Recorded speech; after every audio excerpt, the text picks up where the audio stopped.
Hey, Read Through the Word. Today is March 11th, and today's lesson is called Boundaries. And we are in Numbers 34, and hang on, okay? So we are in Numbers 34, verses, I am just going to be, it's really verses 1 through 15. I'm going to read the first couple of verses and the last couple of verses. It says, Then the Lord said to Moses, Give these instructions to the Israelites. When you come into the land of Canaan, I am giving you as your special possession. These will be the boundaries. And then it gives the southern boundary and tells you all of that. And hold on. And then the western boundary. So it'll be the coastline of the Mediterranean Sea. Then it gives the northern boundary and it gives the eastern boundary. And then it says, and then Moses in verse 13, it says, and then Moses told the Israelites, the territory is the homeland. You are to divide among yourselves by sacred lot. The Lord has commanded that the land be divided among the 9.5 remaining tribes. The families of the tribes of Reuben, Gad, and the half-tribe of Manasseh have received their grants of land on the east side of the Jordan, across from the Jericho towards the sunrise. Okay, now, I know that this is where you just want to skip it all and think, oh, this really doesn't matter. Let me skip it. Don't. Please don't. I'm going to talk to you, and I'm going to, so many times, Mrs. Nance, the English teacher, shows up. Today, Mrs. Nance, the human geography teacher, will show up. Okay. I teach an AP class, advanced placement. Some of you might have been in an AP class, or you have, or you know a student in an AP class. There's all sorts of AP classes. They are actually classes that are sponsored by the college board that writes the SAT. They also write an exam. So this is a class that is a college level class taught in a high school. And you study through, my class is just a semester. And we're plowing through. And on May 7th of this year, they will take their exam. Also written by the college board. If they pass that exam, they will get 3-hour credit in college for that. So it is one of my favorite things to teach. I love this class because I can apply so much of the Bible to it. Now, is it written from a biblical worldview? No, but as a teacher in a school that approaches all subjects with biblical worldview, I add that to it. But I want to explain a few things to you about what you're reading and how it affects us today and how it will affect us in the future and what God's doing here. So now, what makes it so hard, one of the many reasons that makes it so hard is to read these kind of things is all the different names, and we're about to talk about that are in here, and it gets a little confusing for us. So let me talk about that for a minute. So when you get into geography, I'm sure you're used to thinking of geography as like something like this. We're just talking about what is called physical geography. The Bible's actually more of a study of human geography, and it explains, geography is the study of space and place. Now, space, not far out space. Space is defined as a geometric surface of the earth. Geographic space is like an abstract concept until you place upon it. like an actual specific place. Now then when we give that place, a place in space, a name, that name is actually called a toponym. And a toponym can change. And so you might have cities or towns that are around where you live that back in the past, that city had a different toponym. That because of historical things that happened, the toponym has changed over time. Well, what you're reading here is why this gets a little confusing, because the toponyms have changed. And so a lot of times when we look at modern physical geography, we get a little confused because we see a toponym that is the same as a toponym in the Bible, but it is not actually in the same place. Got me? I hadn't lost you yet, Mrs. Nancy. Do you understand what we're talking about here? So this can get a little confusing. What is the most helpful about that is one of the borders cannot change, and its toponym has not changed, although it was called the Great Sea at the time. So the western boundary of the space that God is giving his people, that will be a place with the toponym will be known as Israel,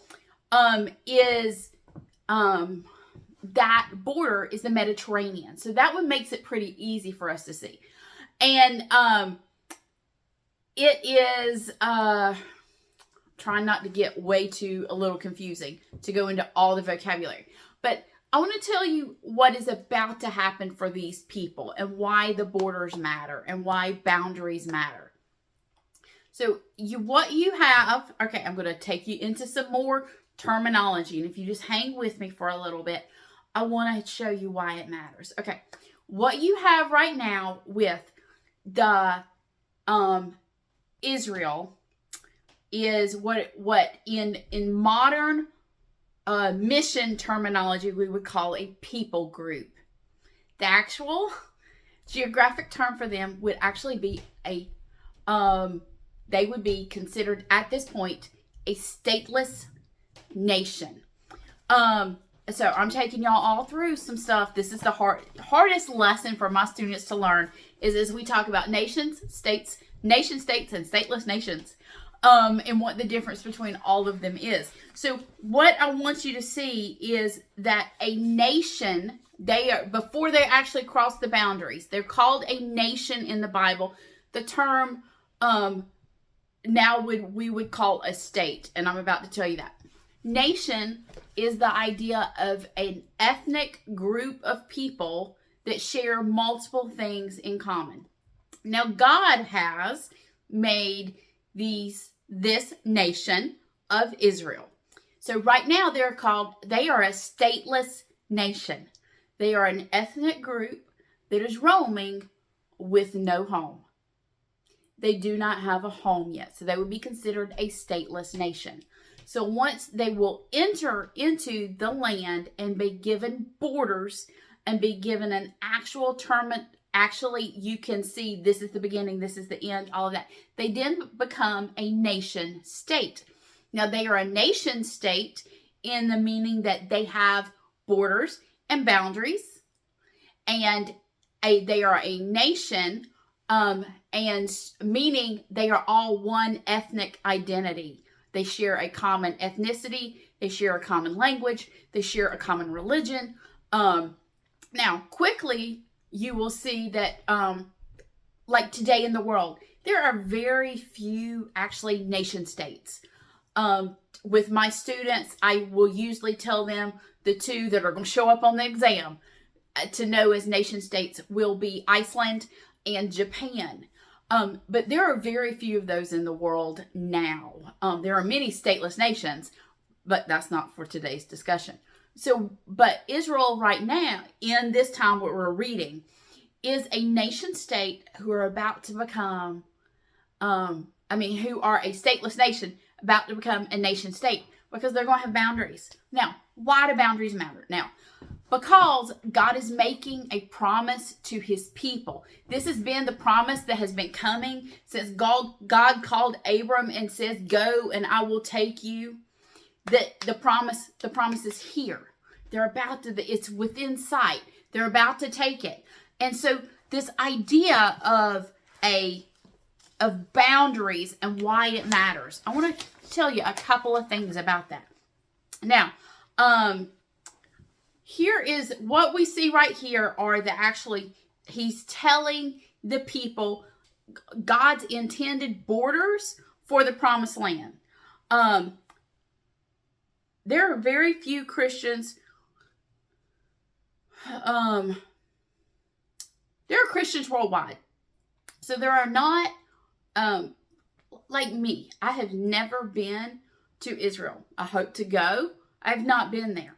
But these borders that I want you, now you should have in your Bible, or some of you have those charts and maps, the rose books, those things are fabulous, that show you the borders. Here's what I want you to see. God has boundaries for his people for a purpose. Because he's going to bring, remember, he's going to bring all people through the world. He's going to bring the nations to his people. So he's putting them in a place. From space, he's making a place for his people. He's declaring borders for his people, that within those borders, the people of God will obey his ways, and they will reflect him to all the world. Now, I want you to really pay attention to. They are quick to give up their land. Now, God tells them if they do not obey, the land will be taken from them. But they've been quick over time to settle a dispute by giving up land. So what you're going to see is they never fully take all the land they were supposed to. They never fully take it. We will not see that dependent on your eschatological views until the millennial kingdom reign of Christ.